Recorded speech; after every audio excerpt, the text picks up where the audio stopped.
Hello, everybody. Welcome back to the Mopping Up Milk podcast, the podcast where we clean up after ourselves. My name is May, and this is Tommy. And welcome back for part 2 of the Interracial Couple Diaries. Woo. We're back in your ears because we couldn't stop talking. I had to divide it into 2 episodes. Crazy. Crazy. In this episode, we're going to discuss many crazy things. I feel like you already know. You've already listened to part 1. Yeah, you know Let's what's roll coming. the tape. Yeah, let's roll the tape. Let's go, baby. Tommy is a TikTok expert. He works in the TikTok field. No, he works in the social media field. Heavily on TikTok, though. So he should know this trend that I'm about to mention. Oh, God, what is it? No, you know. You know the trend that's going around. We're an interracial couple. Of course. Da-da-da-da. Okay, yeah. I don't know why I put on an American Yeah. accent then. But I want to play this game with you for a second. Yep. And see what comes to the top of our heads. Yeah, okay, that's a good one. Does everyone know this trend? It's like pretty much... Yes. Yes. So pretty much I'd say, we're an interracial couple, of course. And say like a funny statement that only applies to being in an interracial relationship. Yeah. Would you even specify it even more to our Yes. our races, or would you just say you could. like? Oh yeah. You could. It could be broad though, and people do this on a whole range of topics. It could be like, I'm a nurse, of course, da da da, and it's like a funny, sarcastic thing. Yeah. So I want to play this with you. We haven't prepared anything, Gosh, so yeah. I want to see what comes to our heads. Okay. Sure. Yeah. Okay? Yep. All right. I go on. Yeah. We're an interracial couple. Of course, we take our shoes off in the house and also keep them on in the house.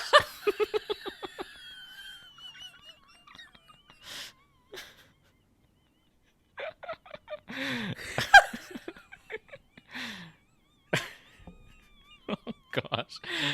Holy shit, that is the best.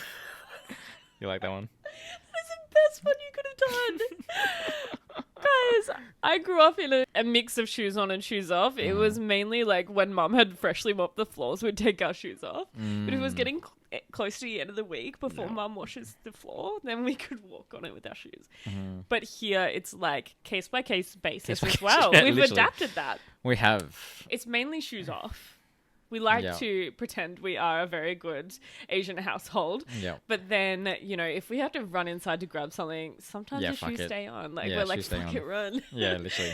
We're in a hurry. If we're quick enough, it won't get dirty. Yeah, exactly. 5-second rule, right? Yeah, literally. Okay. What's another one? Now I'm stuck. That was such a good one. I can't beat it. Oh, you just have to contribute to it. You don't have to beat it. Oh, I've got. Oh, yeah? We're an interracial couple. Of course our dog can't look like us. What? You know how people say their dogs look like their owners? And it's like, which one? Who do you think our dog looks more like? Actually, funny story. We were walking past this lady one time and she goes, oh my God, your dog has Chinese eyes. Oh, crazy. What do you mean? It was because you were walking her, and then she was like, oh my God, a Chinese dog. Yeah. And then I was like, It was like a Chinese no. woman saying it as well, for context. Yeah, it was a Chinese woman. I was like, in my head, I was like, that's an English staffy. But anyway. No, I think she just meant like his eyes are like Chinese. What? How? Like he's in a Chinese cultural household, so he's therefore Chinese. No, his eyes. Like maybe he was squinting or something. The sun was in his eyes. Oh, I don't know. I remember walking. Yeah, that was a bad one. I can't think of a good one. Can you think of another one? Oh, let me think. We're an interracial couple. Of course, we celebrate New Year's twice. Oh, that wasn't a funny one, but it was a real one. we have 2 New Year's resolutions. Yes, exactly. We're an interracial couple. Of course, we've tried to imagine what our babies would look like. Oh, that's so true. It's like the possibilities are endless. Yeah, who even knows? Who even knows? We've seen a lot of halfies in Melbourne. Like, it is like... It's Harvey City. It's Harvey City. And all of them look so completely different. I feel like majority skew towards looking more like their Asian parent. However, there are those rogue few that look more white. Yeah. And we just never know what that spectrum's going to look like for us. It's literally a spectrum. Yeah. Whose genes are going to be stronger, babe? Probably yours. Maybe, I don't know. Well, aren't like brown eyes more dominant than blue eyes? So like therefore our baby is more likely to have. Yeah, that's true. More likely. Yeah. But we've also seen like halfy babies that begin with blonde hair. Yeah, but then it goes dark. Like but I did, still, and that's like my crazy. sisters did. Yeah, that was a very rare occurrence. That we've seen that once where there was a halfie with blonde hair. That was wild, actually. Yeah, that was actually crazy. I was actually so shocked. Yeah. But either way, they're going to be cute, and we'll accept them either way. Oh, yeah, they're going to be adorable. Yeah.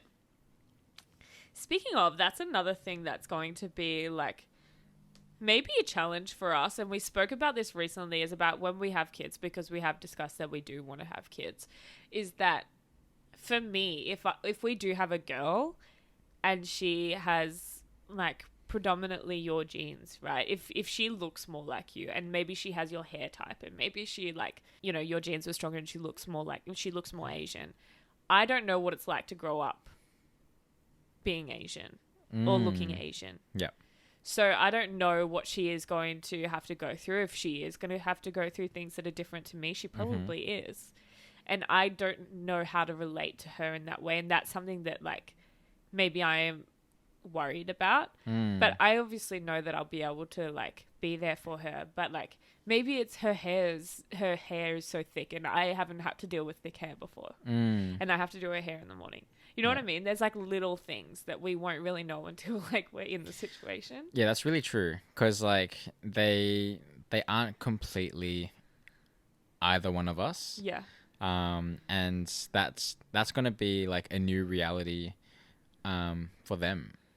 Yeah, and I don't want them to ever feel like I don't understand them, if that makes sense. Yeah. But like the reality is that could happen. Yeah. And I haven't had the lived experience that they will have.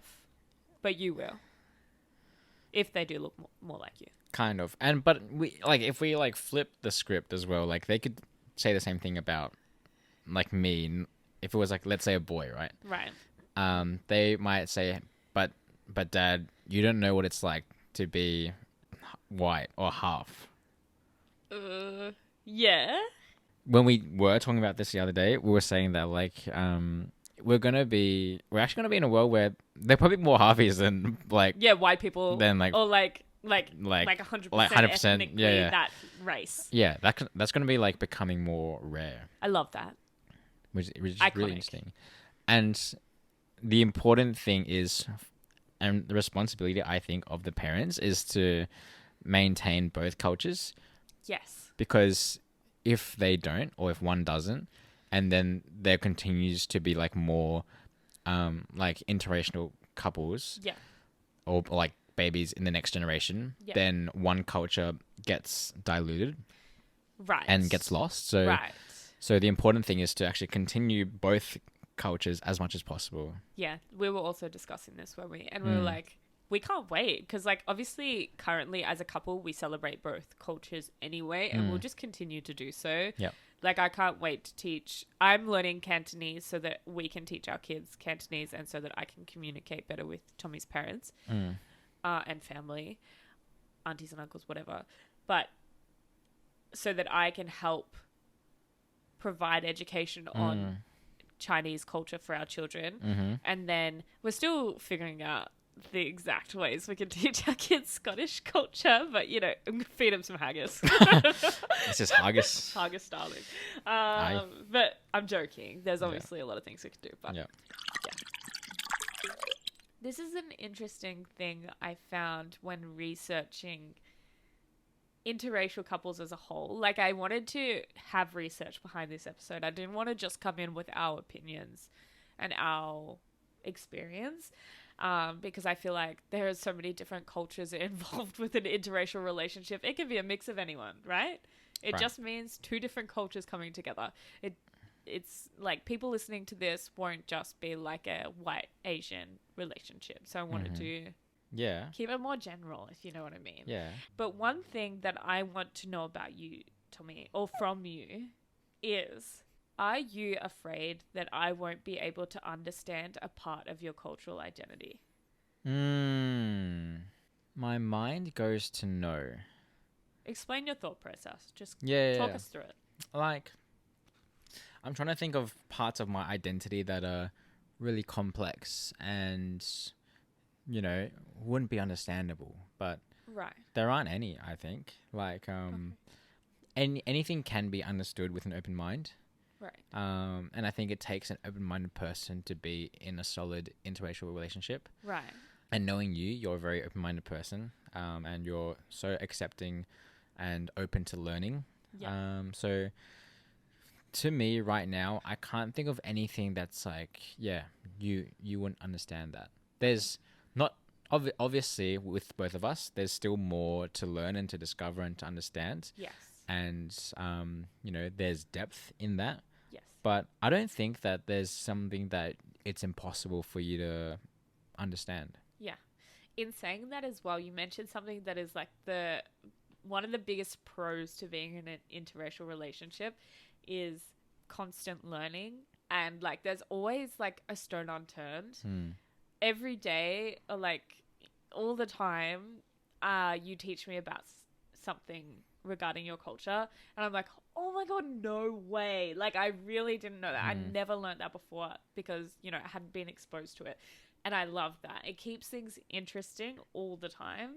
I'm always learning about new foods, new like mannerisms, or like Gestures. You know what another one is? Yes. Superstitions. So many fucking Chinese superstitions. Oh, we're hella superstitious. Hella superstitious people. Yeah. And I love it. I learned that I can't gift Tommy any shoes or else he'll run away from me. Yeah, literally. So I haven't bought him shoes as of Yeah. yet. And I'm sticking to it because I don't want to mess with the Chinese ancestors. Ancestors, please, let me keep him. Yeah, that's funny. So yeah, I love that I'm constantly learning with you, and I'm sure it's the same with you. You learn random little sayings, a lot of like there's literally sayings that like Scottish I'm still learning. slang, like all different things that you get exposed to randomly, and in a normal relationship, there's always something to learn, like little memories and stuff from your past that you'll share with each other. But I feel like that is like one massive pro to an interracial relationship is there's like cultural things that you learn constantly on top of just being two people. Yeah.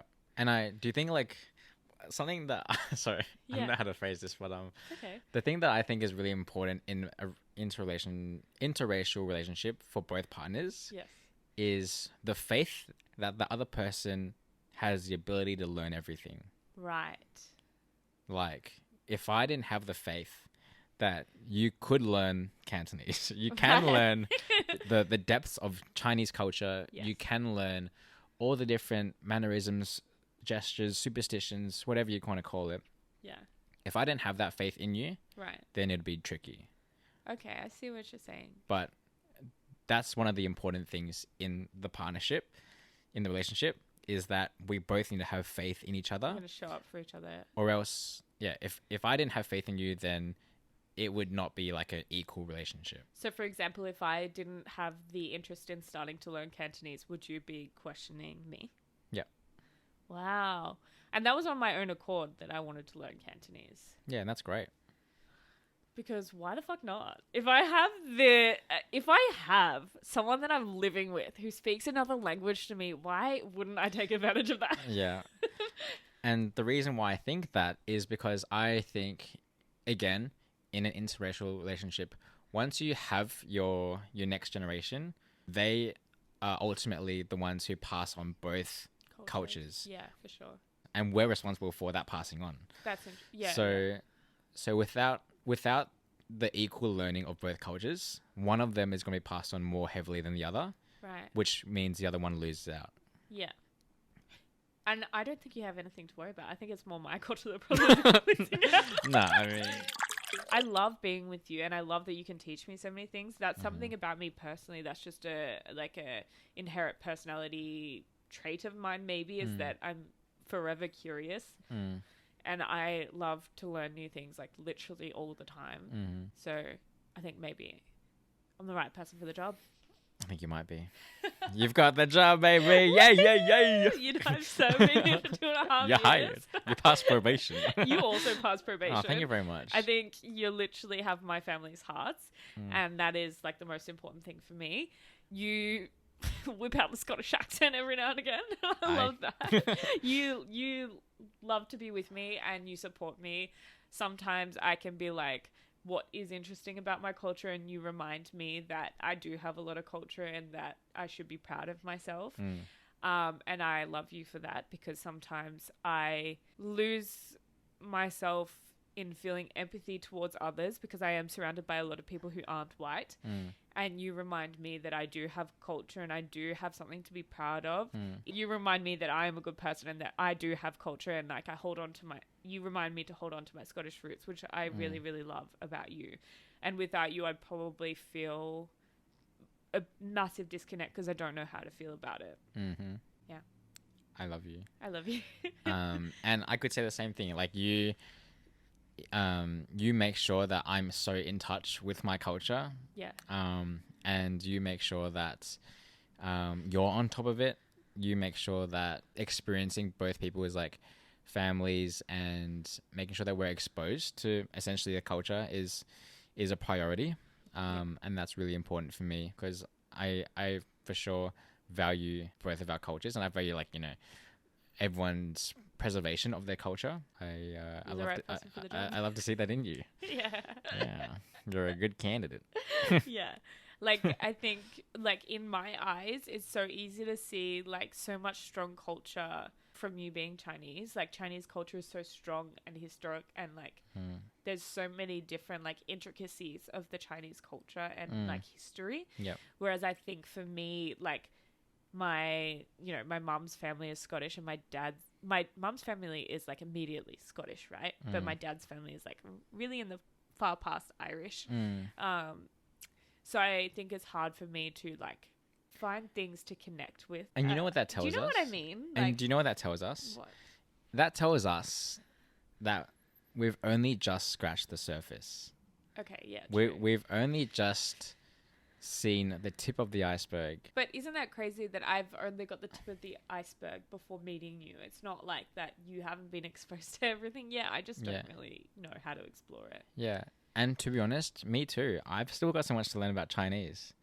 Yeah. I think, I mean, I'm like I'm only like conversational in like Cantonese. You're pretty good though. We're back.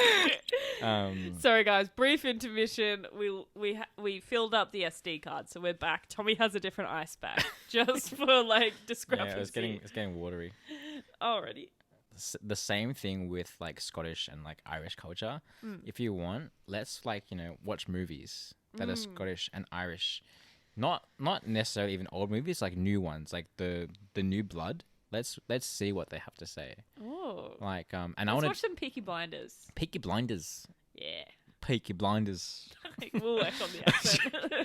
And let's watch like some old and new like Chinese movies.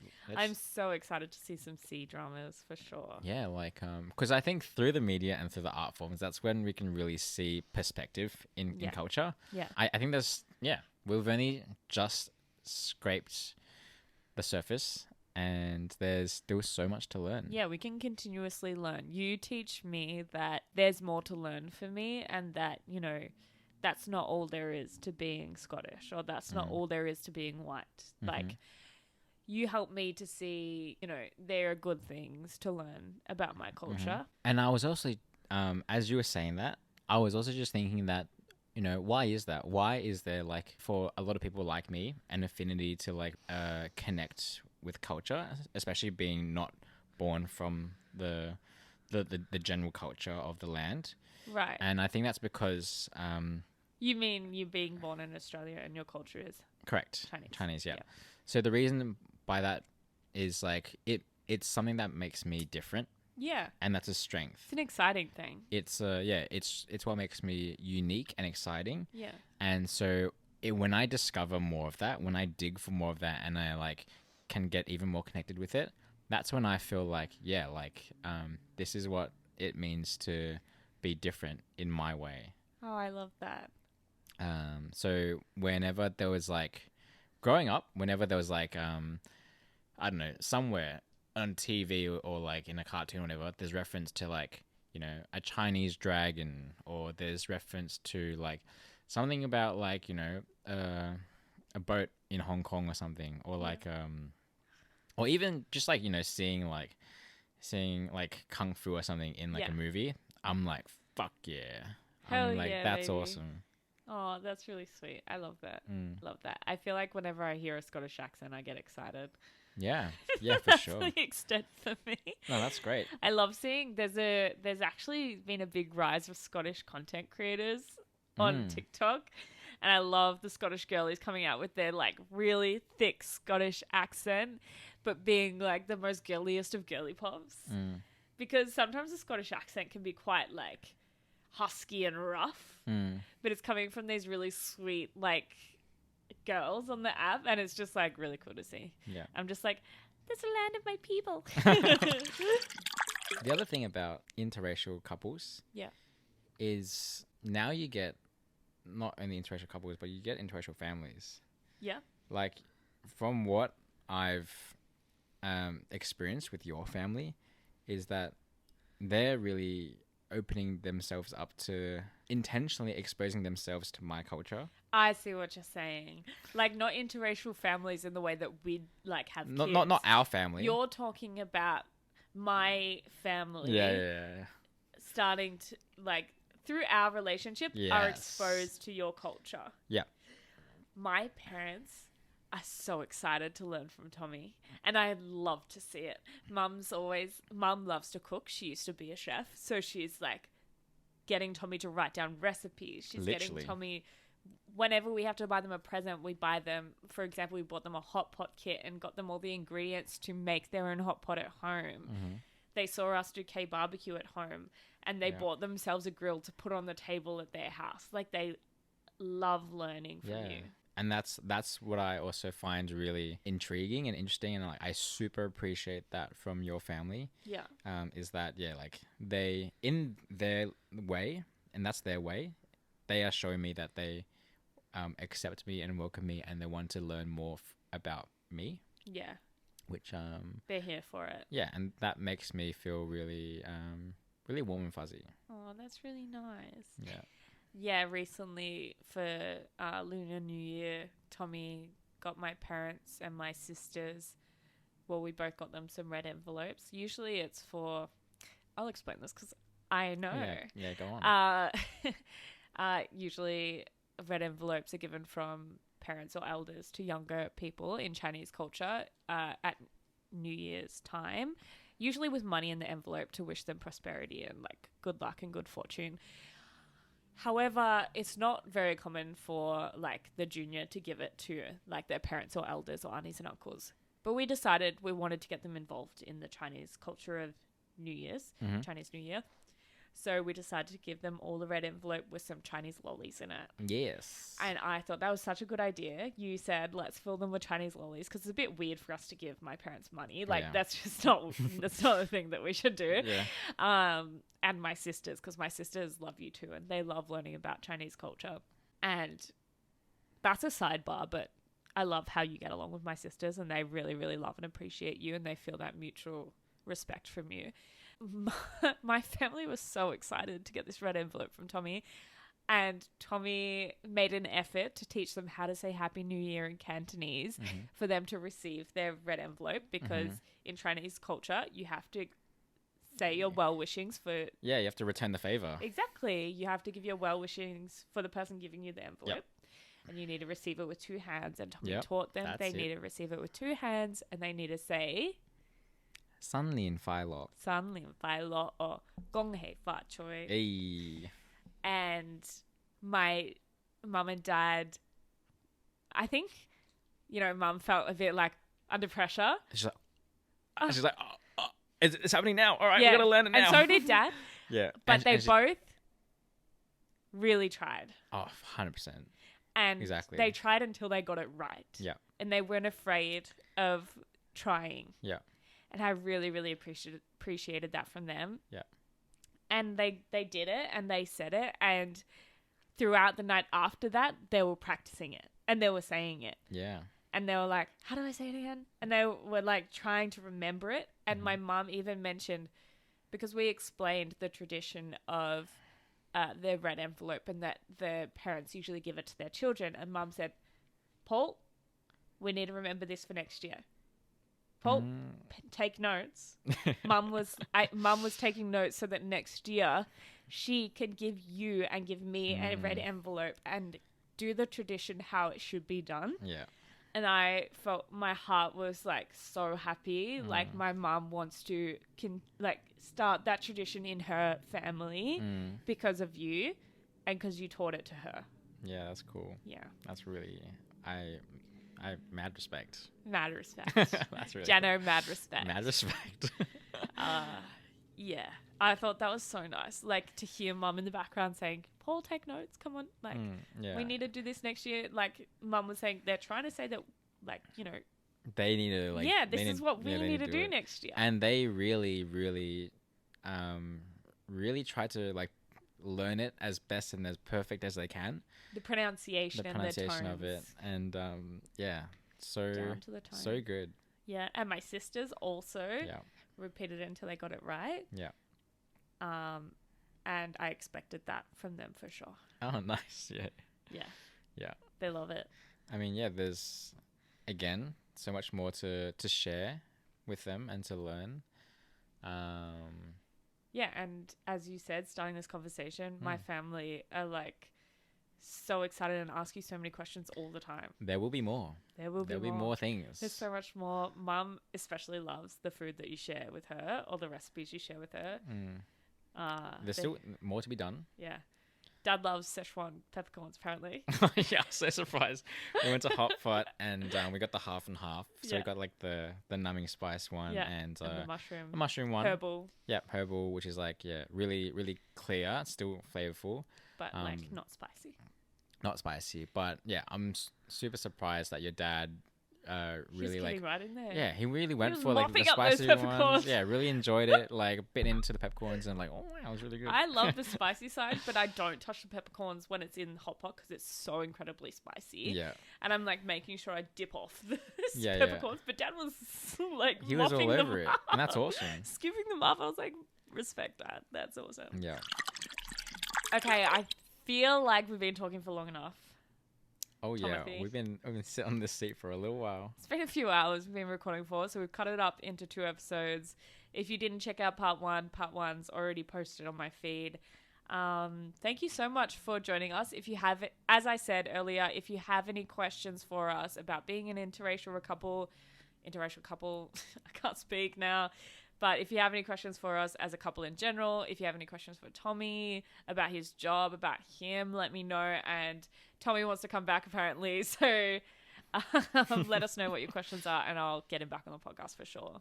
Thanks for having me, by the way. This was so fun. And I really enjoyed, again, chatting about all things interracial couple. You're so welcome. Anytime. Thank Literally, you. Join me in the lounge room. How about that? Right, I'll come out of my shell. Yeah, you come out of your cave in the man cave. Thank you again for coming on. Really appreciate you as always. And thank you guys for listening. We appreciate you too. Like and subscribe, do all that jazz, rate 5 stars, download. Tell your friends. That is such a good one. I've never said that before. Tell your friends, please. Share us around. Word of mouth. Yeah. The best type of marketing. Yeah, exactly. Love you all. Appreciate you. Thank you. And I'll see you next week for another episode of the Mopping Up Milk podcast. See ya. Bye. Woo.